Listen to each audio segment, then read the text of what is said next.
শহরের সবচেয়ে হাই সিকিউরিটিতে থাকা এক ব্যাংকে ডাকাতি করতে আসে কয়েকজন ডাকাত, কিন্তু সেখানে এসে দেখা যায় উল্টো তাদেরকেই ডাকাতি করতে এসেছে অন্য এক টিম।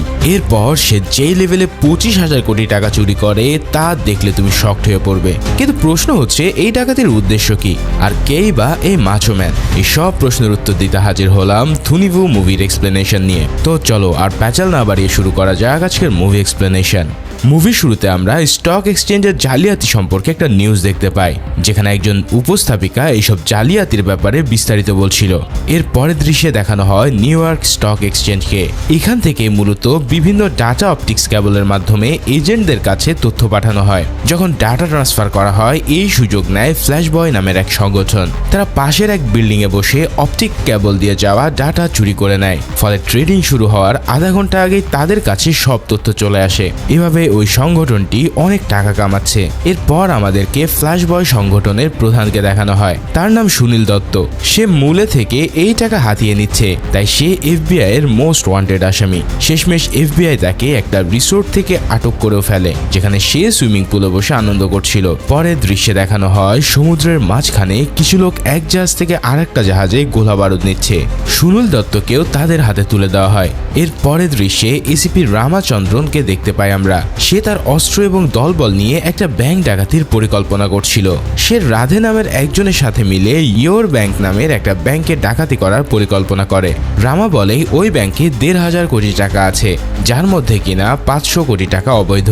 তারা মূলত সেই অবৈধ 500 কোটি টাকায় চুরি করবে। এতে ব্যাংক চুরির ব্যাপারে কোনো রিপোর্ট করতে পারবে না, কারণ ব্যাংকের কাছে তো সেই 500 কোটি টাকার কোনো হিসেবই নেই।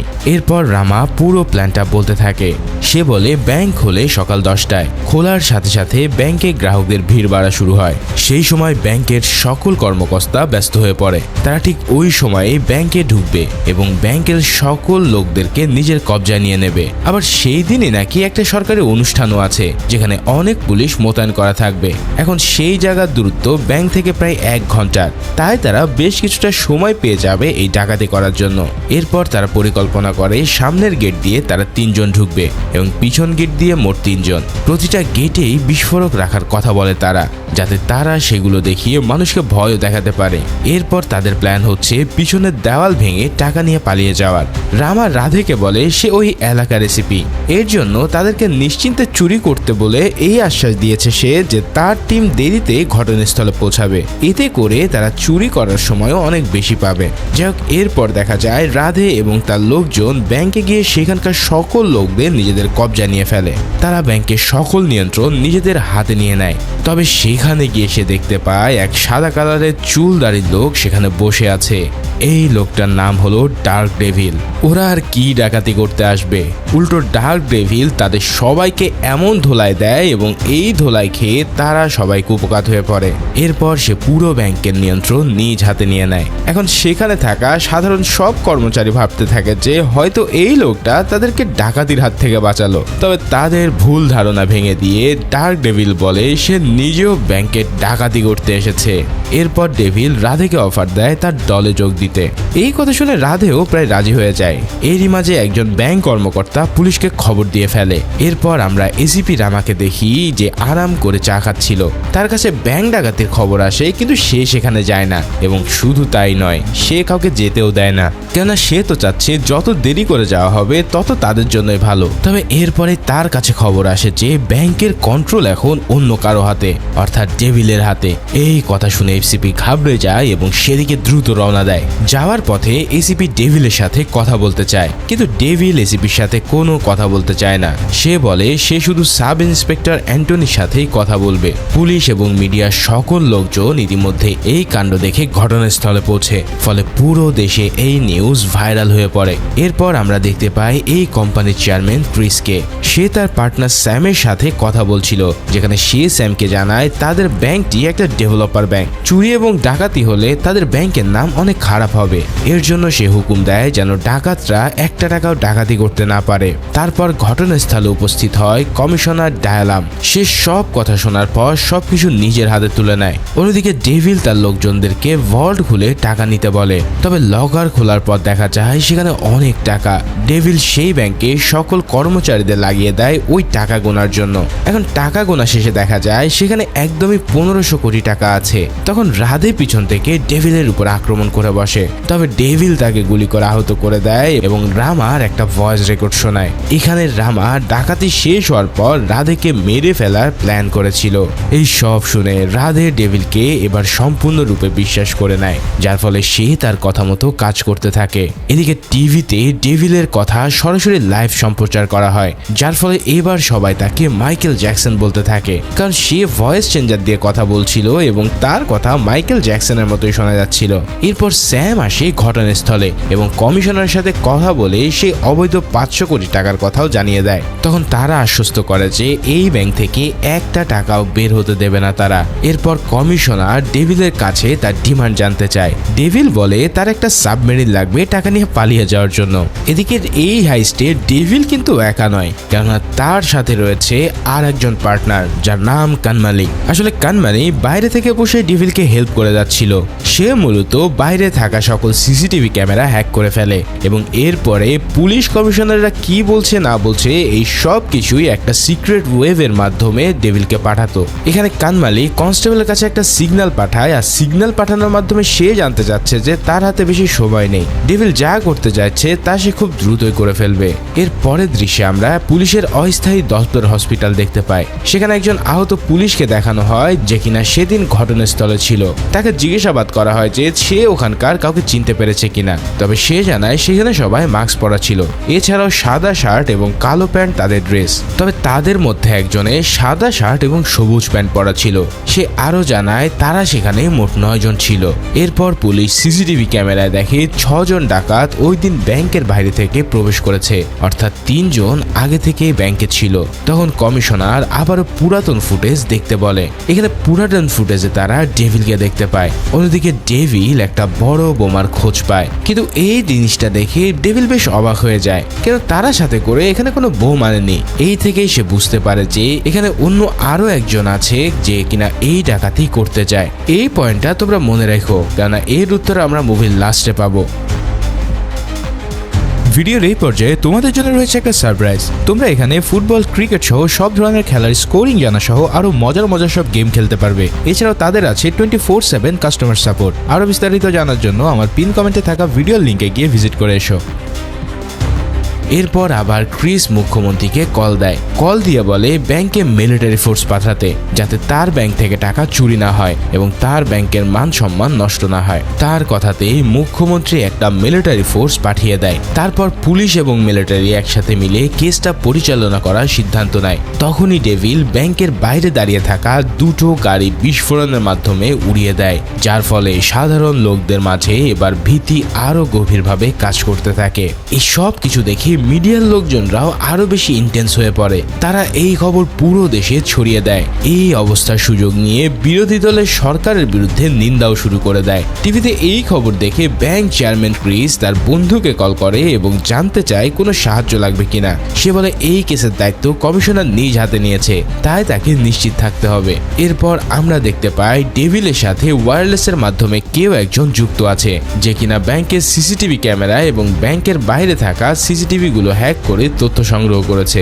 ওই যে আগেই বলেছি, সে হচ্ছে কানমানি। তবে এখানে কমিশনার জানায় তারা তো পুরো নেটওয়ার্ক জ্যামিং করে এই ব্যাংকে সিকিউর করে ফেলেছে, তাহলে ডেভিল ভিতর থেকে কিভাবে গাড়ি বিস্ফোরণ করলো? হয়তো এই বিস্ফোরণ বাইরে থেকে কেউ করিয়েছে।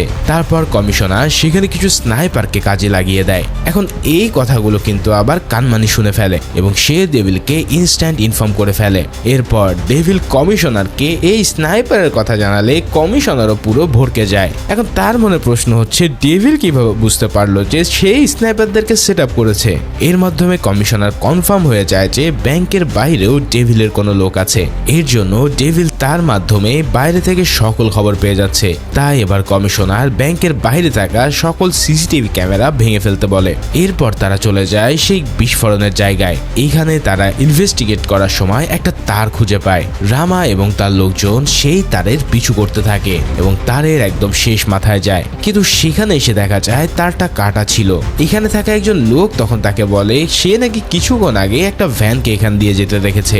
এবার রামা সেই ভ্যানের পিছু করে। আসলে ওই ভ্যানে মূলত কানমানি ছিল, যার ফলে কিছু দূর গিয়ে সে ভ্যানটাকে আগুনে ধরিয়ে দেয় এবং নিজে অন্য একটা কালো গাড়িতে করে সেখান থেকে বেরিয়ে পড়ে। কিন্তু সেখানে থাকা একজন লোক তার গাড়ির নাম্বারটা দেখে ফেলে। পরে সে সেই গাড়ির নাম্বারটি রামাকে দিয়ে দেয়।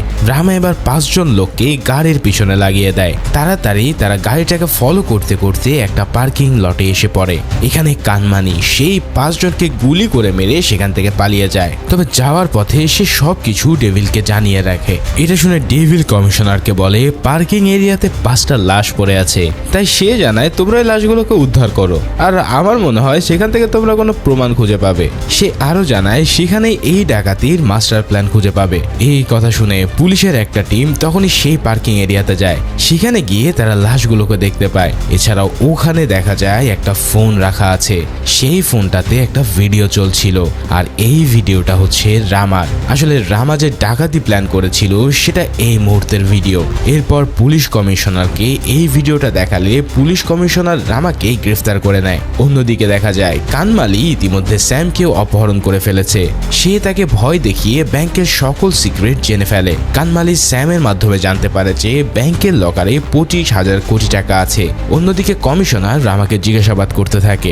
এক পর্যায়ে রামা বলে তার সাথে স্যামও জড়িত। আসলে রামা এবং শ্যাম ছোটবেলার বন্ধু। তার কথাতেই মূলত রামা ব্যাংক ডাকাতি করতে চেয়েছিল। স্যাম তাকে 20% ভাগ দিতে চায়, তাই সে এই ডিলে রাজি হয়ে পড়ে। এরপর সে একটা দক্ষ টিম খুঁজতে থাকে যাদের মাধ্যমে এই ডাকাতিটা করা সম্ভব। প্রথমে তারা আসলে ডেভিলের কাছে গিয়েছিল, কিন্তু ডেভিল প্রথমে তার কথায় রাজি হয় না, তাই সে রাধেকে দিয়ে এই কাজটা করাতে চায়। কিন্তু এখন ডেভিলই নিজের জন্য ডাকাতিটা করছে।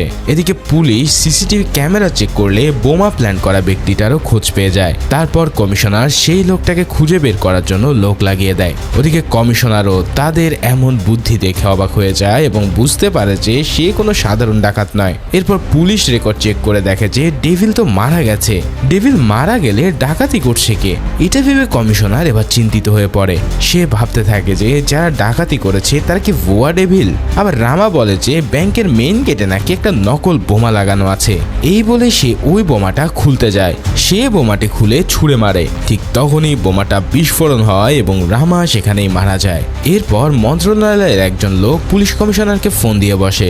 কল দিয়ে সে জানায় যে যে করেই হোক সন্ত্রাসীদের ব্যাংক থেকে বের করতে হবে। এখন সেটা কথা বলে হোক কিংবা তাদের মেরেই হোক, যেভাবেই হোক তোমাদের এই কাজ করতে হবে। এই কথা শুনে কমিশনার ডেভিলকে কল দেয় এবং আবারও তার ডিমান্ড জানতে চায়। ডেভিল এবার ব্যাংক চেয়ারম্যানের সাথে কথা বলার আগ্রহ প্রকাশ করে। ডেভিল ব্যাংক চেয়ারম্যান অর্থাৎ ক্রিসকে কল করে ব্যাংকে আসতে বলে। প্রথমে ক্রিস আসতে চায় না। এই কথা শুনে ডেভিল তাকে প্রশ্ন করে কেন সে 6 মাসে 18 বার ব্যাংকে এসেছিল। সে এতবার যেতে আসতে পেরেছে, আর একবার আসলে ক্ষতি কি? তখন ডেভিল আরো জানায় যে সে একটা বোম পেয়েছে। ডেভিল আরো জানায় যে সে এমন একটা কিছু পেয়েছে যেটা শুনে ক্রিস স্যামকে কল দিয়ে বসে। ক্রিস স্যামকে কল দিয়ে রেগে বলতে থাকে যে এটা 100-200 কোটি টাকার খেলা নয়, এটা পুরো 25,000 কোটি টাকার ব্যাপার। কিন্তু ফোনটা তো ছিল আসলে কানমালির হাতে। এটা শুনে কানমালি ডেভিলকে সে 25,000 কোটি টাকার কথা জানিয়ে দেয়। এরপর ব্যাংকের মধ্যে ডেভিল এলো কিছু তল্লাশি করছিল। তখনই সে একটা ফোনের ভাইব্রেশন শুনতে পায় এবং একজনকে খুঁজে পায়। সেই ছিল মূলত ওই তৃতীয় গ্রুপের লোক। এরপর সে জানায় পুরো প্ল্যানটাই তার করা। সে এবার রাধেকে মেরে ব্যাংকের লকারের কবজা নিয়ে নেয়। আসলে ও মূলত ক্রিসেরই লোক। এরপর সে ক্রিসকে ফোন করে এবং ব্যাংকের সকল পরিস্থিতির আপডেট দেয়। ক্রিস তাকে বলে সে ব্যাংকে যাচ্ছে। এরপর মন্ত্রী ক্রিসকে ফোন দেয় এবং ব্যাংকে যেতে নিষেধ করে। ব্যাংকে গেলে তার ক্ষতি হতে পারে সে এটা জানায়। তবে তারপরেও ক্রিস তার লোকদের রেডি হতে বলে। সে মূলত ব্যাংকের কর্মচারীদেরকে রেডি হতে বলে, যারা কিনা অলরেডি ডেভিলের লোকদের হাতে বন্দী হয়ে আছে। তখনই ব্যাংকের কর্মচারীরা ক্রিসের ইশারা পেয়ে ডেভিলের লোকদের উপরে আক্রমণ করে বসে। তাদেরকে মেরে উল্টো ডেভিলকেই তারা নিজের কবজায় নিয়ে নেয়। এরপর সেখানে উপস্থিত হয় ক্রিস। কমিশনার তাকে বলে যে কোনো উপায়ে ডেভিলকে মানিয়ে নিতে। ব্যাংকে ঢোকার আগে পুলিশ তার সাথে একটা মাইক্রোফোন নিয়ে যেতে বলে। এরপর মাইক্রোফোন নিয়ে সে ব্যাংকে ঢুকে প্রথমে সে মাইক্রোফোনটা ভেঙে ফেলে, যাতে পুলিশ তাদের কোনো কথা শুনতে না পায়। এরপর সে ডেভিলকে ভয় দেখিয়ে বলে সে ব্যাংকে থাকা সবাইকে মেরে ফেলবে এবং সব দায় সে ডেভিলের উপরে দিয়ে দেবে। তবে এইখানে ডেভিল তার পুরাতন কথা বলতে শুরু করে, আর আমরা চলে যাই এক ফ্ল্যাশব্যাকে। এখানে ডেভিলের পুরো টিমটাকে দেখানো হয়। তার কাছে তার টিমের গুরুত্ব অনেক বেশি ছিল। সে তার টিমকে নিজের পরিবারের মতো মনে করত। তার টিমের এক মেয়েকে সে অনেক ভালোবাসতো। এর জন্য তারা একটা জায়গায় ঘুরতে গিয়েছিল তাদের বিয়ের প্ল্যান করার জন্য। এছাড়াও ড্রামা প্রথমে ডেভিলের কাছে অফার নিয়ে যায় আর সে অফারটা রিজেক্ট করে দেয়। এখন অফার রিজেক্ট করার পর স্যাম ডেভিলকে সন্দেহ করে যে ডেভিল হয়তো তাদের আসল রূপ ফাঁস করে দিতে পারে। তাই সে গুন্ডা ভাড়া করে ডেভিল এবং তাদের লোকের উপরে আক্রমণ করায়। এই আক্রমণে তাদের দলের সবাই মারা যায়, শুধুমাত্র সে আর কানমালি কোনোভাবে বেঁচে গিয়েছিল। এরপর তারা যখন গাড়ি করে সেখান থেকে পালিয়ে যাচ্ছিল তখন তারা তাদের গাড়িতে আগুন ধরিয়ে দেয় এবং পাহাড় থেকে ফেলে দেওয়া হয়, যার ফলে সবাই ভেবেছিল যে ডেভিল হয়তো মারা গিয়েছে। এই কারণে পুলিশের রেকর্ডে তারা মৃত, কিন্তু সেদিন আসলে তারা মারা যায়নি। তারা আহত হয়ে একটা বাড়িতে গিয়ে আশ্রয় নেয়। সেই বাড়ির লোকটা তাদের জীবন রক্ষা করে। টিভিতে নিউজ করা হয় যে ডার্ক ডেভিল টিমের উপরে তাদের বিরোধী দল হামলা করেছে আর এতে তাদের পুরো টিম মারা গেছে। এরপর ডেভিল মাইক্রোফোন ট্র্যাক করে স্যামের মাধ্যমে জানতে পারে যে তাদের মারার জন্য ক্রিসই অর্ডার দিয়েছিল। যেহেতু ডেভিল তাদের ব্যাংক ডাকাতির কথা জেনে গিয়েছে তাই এর জন্য তাকে মেরে ফেলা আবশ্যক হয়ে গিয়েছিল। এর পরের দৃশ্যে আবার বর্তমানে চলে আসে। ডেভিল ক্রিসকে বলে তাকে যদি মেরে ফেলা হয় তাহলে তার কাছে যে অডিও ক্লিপ আছে সেটা সে কমিশনার কাছে দিয়ে দেবে।